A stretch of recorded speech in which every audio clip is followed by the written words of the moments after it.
I'm Matt McClure, and this is Currents.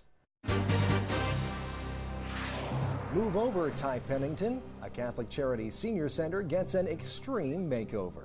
Seniors can get lonely. Their friends may pass away, or their husbands or wives, and it's important for them to still have a place like this where they can go and make new friends and have a sense of community. Plus, the same faith but different traditions. We'll look at how the Maronite Catholic Church celebrates Holy Week.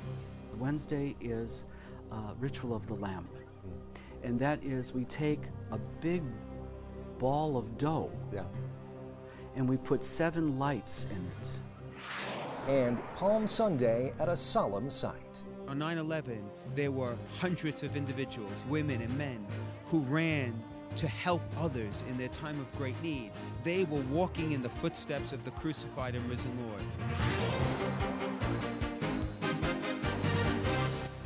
Good evening, and thanks so much for joining us. Last month, New York Governor Andrew Cuomo performed the near impossible, submitting a rare, on-time New York state budget. The early budget earned the newly minted governor and the state legislature almost universal praise for their timeliness. But they were roundly panned for proposed cuts to vital services for New Yorkers. Seniors and the centers and services they use were targeted for deep spending cuts that would have padlocked center doors and left many seniors without a place to spend their days. By the time the ink was signed on the final budget, state funding for senior centers was restored, but the battle to keep the centers open was only half over because the fate of over 100 New York City senior centers now lies in the hands of Mayor Michael Bloomberg and the Department of Aging. But the looming closings have not stopped senior centers from remaining as alive and vibrant as their patrons. Exhibit A, Catholic Charities Catherine Sheridan Senior Center. And while the center is not slated to close, it is also not immune to the difficult economy. So along with alumni from the University of Scranton, the Sheridan Center got creative on Saturday to give its building an extreme makeover on a day dedicated to service. The University of Scranton has come here to give us an extreme makeover, and we're very happy. This is the second year that the University of Scranton has decided to do a Day of Service project where alumni in local areas will give back to their community. So we're here at the Senior Center touching up paint in a couple of different rooms that desperately needed it. When you go to Scranton, you have these opportunities as well to go out into the area and help out. And that's very central to the Jesuit university that we are. The Catherine Sheridan Senior Center is one of 16 senior centers sponsored by Catholic Charities Neighborhood Services of Brooklyn and Queens. We serve more than 35,500 meals a year. We're very proud of that. These are seniors who are frail and for the most part don't have families. This is actually a safety net for them. Especially in a time of this very unstable financial crisis that we're in. It affects the seniors. It affects their ability to have food on their table. More and more seniors are going to food pantries than ever before. It's always important to remember the elderly because they can be marginalized in society, and especially with the budget cuts that are coming through Congress at the moment, they'll feel the brunt of it. It really hits home to our seniors every day where they make the decision to take medication or to eat. Income is very limited. It's only the Social Security. And with what the government's trying to do now, and the Medicare supposed to be cut, so it's very hard. I came to live in Queens, Jackson Heights, and I didn't know what to do. I got up in the morning and I looked at my 4 walls and I said, what am I going to do today? And it was depressing. It means so much. You know, it's like you have a place to go. I'm here 5 days a week because every day there is a different activity for me. You come here, you meet people. I have a lot of friends. Seniors can get lonely. Their friends may pass away, or their husbands or wives, and it's important for them to still have a place like this where they can go and make new friends and have a sense of community. This is really my home away from home. All my friends are here, my activities are here, my meals are here, my programs are here. This means a great deal to me. It's the basis of my life. Fortunately, the Title 20 funds have been restored. Prior to that, we were all very fearful that over 100 senior centers would be closed, 8 of which are Catholic charities.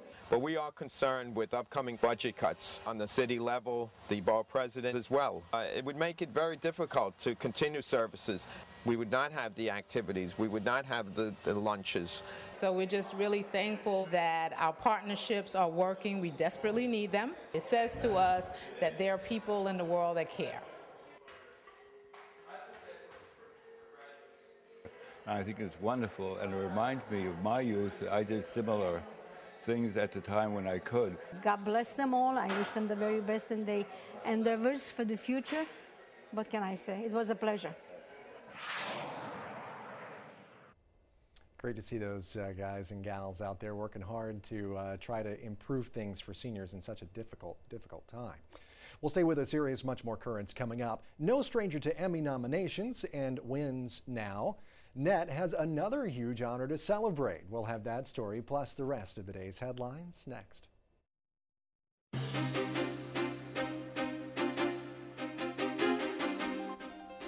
Welcome back to Currents. I'm Matt McClure. Coming up later, a 9/11 tribute for Palm Sunday. But first, let's have a look at the day's headlines. Police in China detained 47 members of an underground church over the weekend.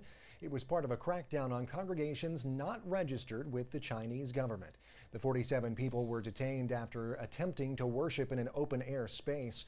The church's leaders, meanwhile, were placed under house arrest. The Chinese constitution guarantees freedom of religion, but Christians are required to worship in churches run by state-controlled organizations. The head of the church in Libya says the number of Catholics in the country has been depleted because of the ongoing civil war there. The apostolic vicar for Tripoli says Catholics have gone from 100,000 to just 5,000. The vicar says attempts to remove Libyan leader Muammar Gaddafi by force will only make him more determined to hold on to power. He has repeatedly called for a ceasefire and for a diplomatic solution. Well, a new report shows more than 50,000 Christians are being held in prison camps in North Korea. The report from the UN Special Observer for Human Rights in North Korea shows many of the Christians are prisoners of conscience and religion. The report says many of the prisoners are starved and forced to do hard labor. Back in this country, a Los Angeles area parish is picking up the pieces after arson destroyed their church building over the weekend. Officials say the fire that destroyed St. John Vianney Church in Hacienda Heights started just after midnight on Saturday. Church leaders say the fire caused more than $8 million in damage. Reports say the Palm Sunday Mass went ahead as scheduled at a parish hall. Meanwhile, Pope Benedict celebrated Palm Sunday Mass at the Vatican. He used his homily to warn people about the dangers of technological advancement. Now, Benedict says although it can be used for good, it also increases the possibilities for evil. More than 50,000 pilgrims who gathered in St. Peter's Square also took the opportunity to wish the Pope a happy birthday. Benedict turned 84 years old on Saturday. A day earlier, Queen Elizabeth sent her best wishes along with news of a new ambassador from the UK to the Vatican. The UK newspaper The Telegraph reports that the Queen has selected Nigel Baker, who previously worked in the UK's Foreign Office and was private secretary to Prince Charles. Now, Baker is not Catholic, but his wife is. Reports say he is also familiar with Italy, having previously lived there. Well, back in this country, the man who was arguably President Obama's biggest Catholic supporter during the run-up to the 2008 election has resigned his post as U.S. ambassador to Malta. Douglas Kamek says he will step down on August 15th. The announcement follows a State Department report that criticized him for spending too much time talking and writing about his religious beliefs while neglecting his duties as ambassador. Kamek told the Associated Press that no one pressured him to leave. The report did note that he was well liked in Malta. Meanwhile, the Belgian bishop who admitted abusing 2 of his nephews has reportedly disappeared from the monastery where he was receiving treatment. The news comes less than a week after Bishop Roger Van Hillieu was widely criticized for attempting to minimize the abuse during a television interview. Van Hillieu said in the interview that he was not under the impression that his nephew was opposed to the abuse. Belgium's bishop said the statements shocked them. Meanwhile, the country's acting prime minister is calling on the Vatican to punish Van Hillieu. Well, back at the Vatican, preparations are not only underway for the beatification of Pope John Paul II coming up, the Holy See is also getting ready to host Catholic bloggers from around the world. And two familiar faces here at the Net will be among the honored wordsmiths. Currents contributor Rocco Palmo, who is author of the blog Whispers in the Loggia, is among the 150 bloggers who've been invited to the meeting. Also on that list is the blogger known as the Anchoress, Elizabeth Scalia. She's been a guest here on Currents as well, and she's a regular panelist on Net's public affairs program, In the Arena.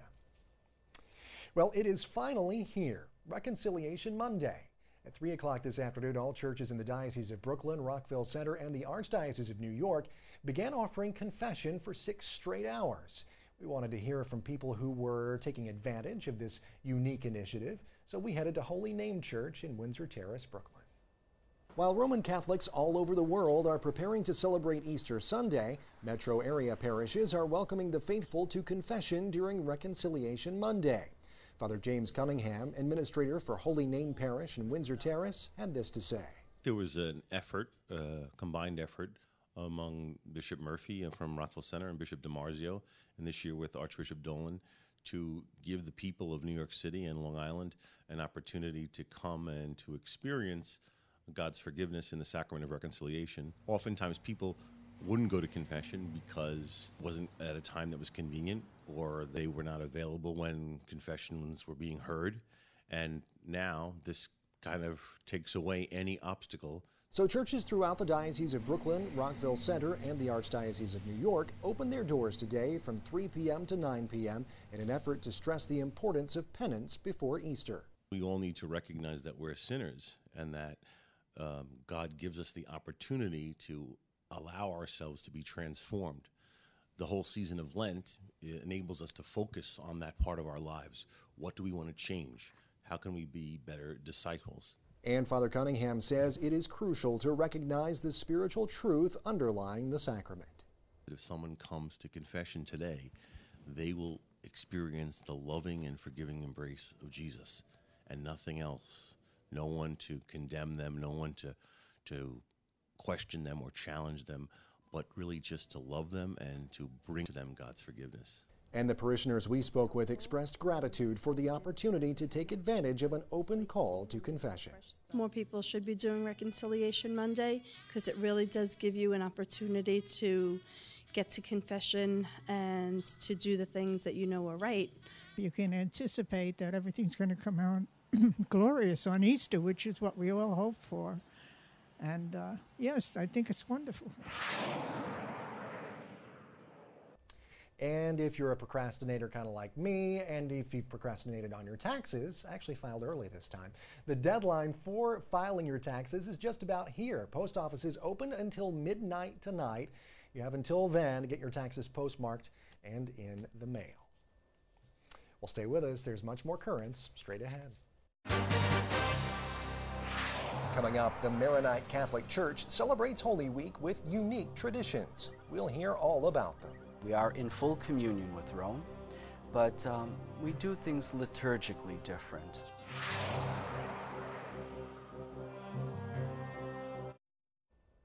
Welcome back. Well, in its broadest terms, Holy Week is the final week before Easter. And in both the Roman Catholic Church and the 22 Eastern Rite Catholic churches, it all begins with the Palm Sunday Mass. That is the Mass commemorating the triumphant entry of Jesus into Jerusalem before his crucifixion and resurrection.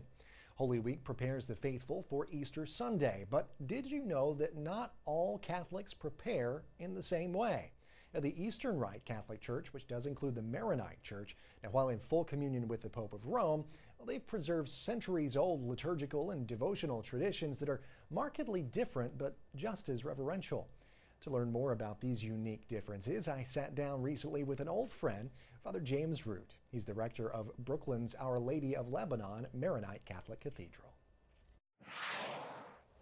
Father Root, thank you so much for being here on Currents. We appreciate you coming back. Thank you, Matt. It's nice to be back.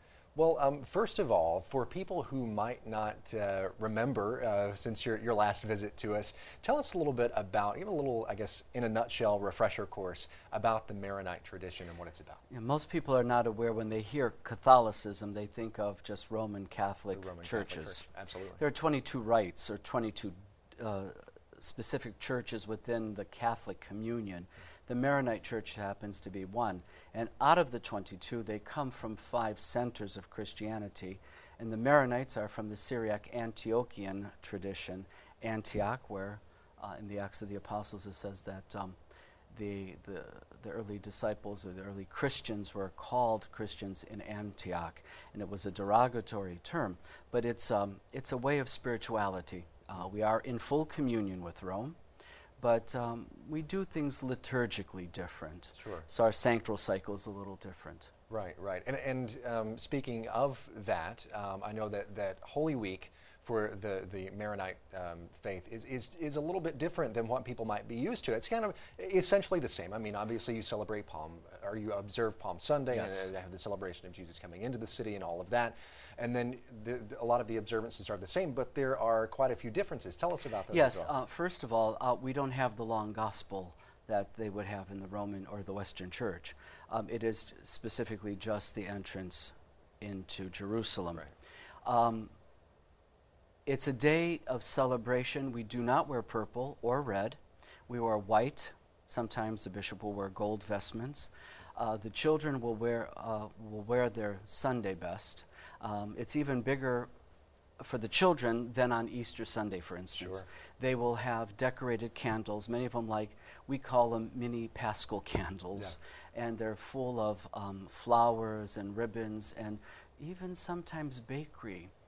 Pieces of special cookies and cakes that are made, they tie them onto it, and it's a very special occasion for the children. So there'll be a huge procession in the streets of Brooklyn Heights. Nice. If the weather is fine. So we pray that the weather will be fine. Of course. Because we are expecting 1,200 people for Divine Liturgy, and out of the 1,200 we'll have at least 300 children. Wow, that is so amazing. It's a big celebration. Yeah, it sounds like a wonderful celebration. And it is. And as I was doing a little bit of reading on this, it's like for the Maronite Church, Holy Week in and of itself is almost like a different liturgical season. Yes, it is. We have actually, for all of Great Lent, there are 3 cycles. The first cycle, we begin different than the Roman tradition. We don't have Ash Wednesday, we have Ash Monday.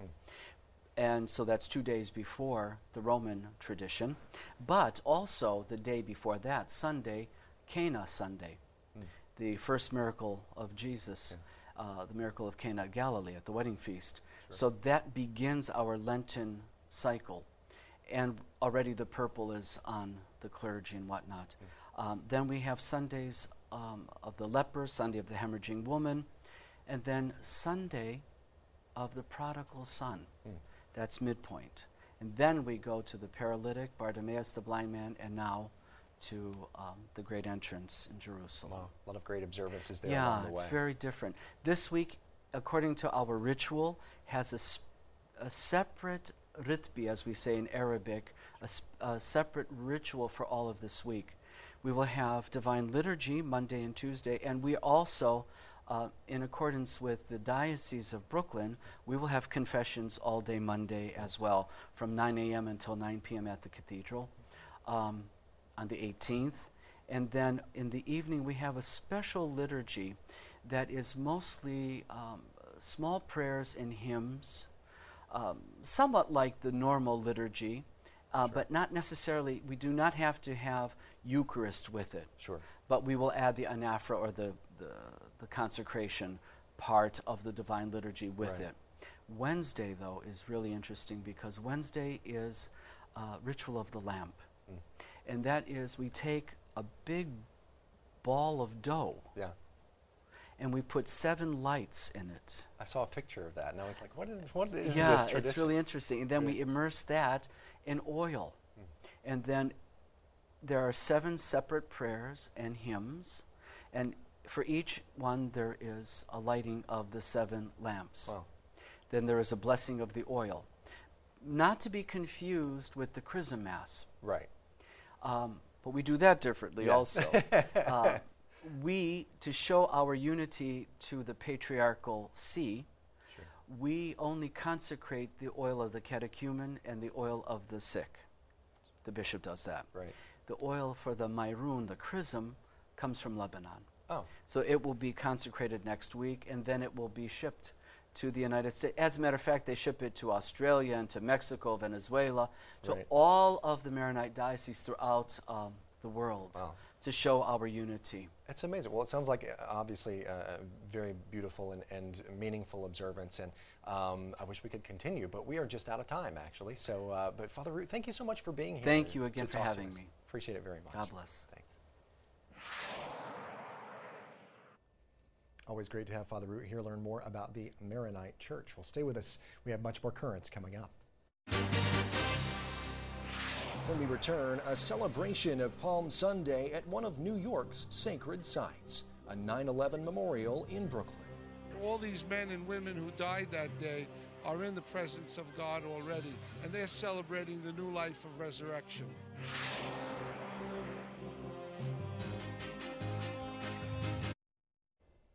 Well, finally tonight, you know, it's hard to believe, but we're coming up on 10 years since the 9/11 attacks. But the images of that painful day are still fresh on the minds of many Americans, particularly New Yorkers.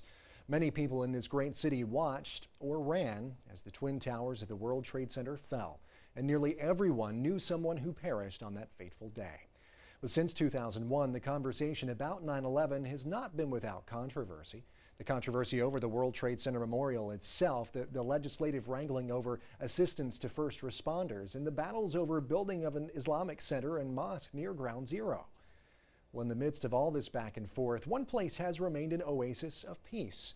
The Brooklyn Wall of Remembrance at Keyspan Park, that's on Coney Island. For years now, police officers and firefighters, along with family and friends, have gathered in a quiet tribute to the fallen of 9/11 on Palm Sunday, mourning the loss while celebrating the heroism of these brave men and women. It is on this day above all others, as we recall this King whom we welcome into our midst, that we are here at this wall of remembrance. It is right and just that we are here. Palm Sunday is the day when we celebrate Christ's triumphal entrance into Jerusalem. When the people of the holy city welcomed him, he came as the shepherd of love, willing to sacrifice his life for the salvation of the world. On 9/11, there were hundreds of individuals, women and men, who ran to help others in their time of great need. They were walking in the footsteps of the crucified and risen Lord. They gave the ultimate gift, which was their own lives, so that others might be saved. We gather here in hope because we know that those who we love so much, who gave so much, have received much in return. They have received the fullness of everlasting life.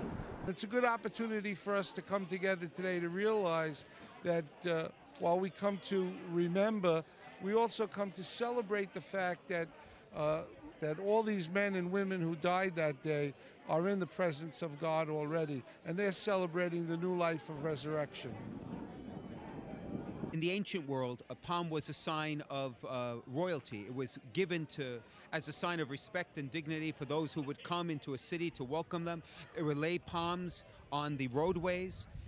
And so we use them to remind ourselves of the true kingship of Christ. So it's a sign of royalty and dignity. We try to stay away from the sadness. Come to Brooklyn and you'll see something that's not sad. You'll see smiling faces, you'll see happy people, and you'll see closure for the families. My father. I'd rather celebrate his life than, reflect on that whole day in general, because it's just, at this point in life, you just want to move on and you want to be happy for what he did. We try and come every year, and we do get a very nice turnout. It's very, very moving, very solemn, and very meaningful for us, very spiritual. Oh, beautiful for spacious skies, for amber waves of grain. This memorial is unique in many respects. first and foremost, it depicts those who died. And I think that is extremely important, not simply to remember names, but remember faces, because those faces are the individuals themselves. It reminds us that these were fathers, husbands, grandfathers, uncles. Right? They were men and women with families and ordinary lives like we had, and yet they did an extraordinary thing when it was asked of them. And of course, here also what's unique is that we're not far from the water. And that's a symbol in Christian life of new birth, of baptism. So the fact that this place is so close to the water, for me, gives me tremendous consolation. It's a sign of tremendous hope.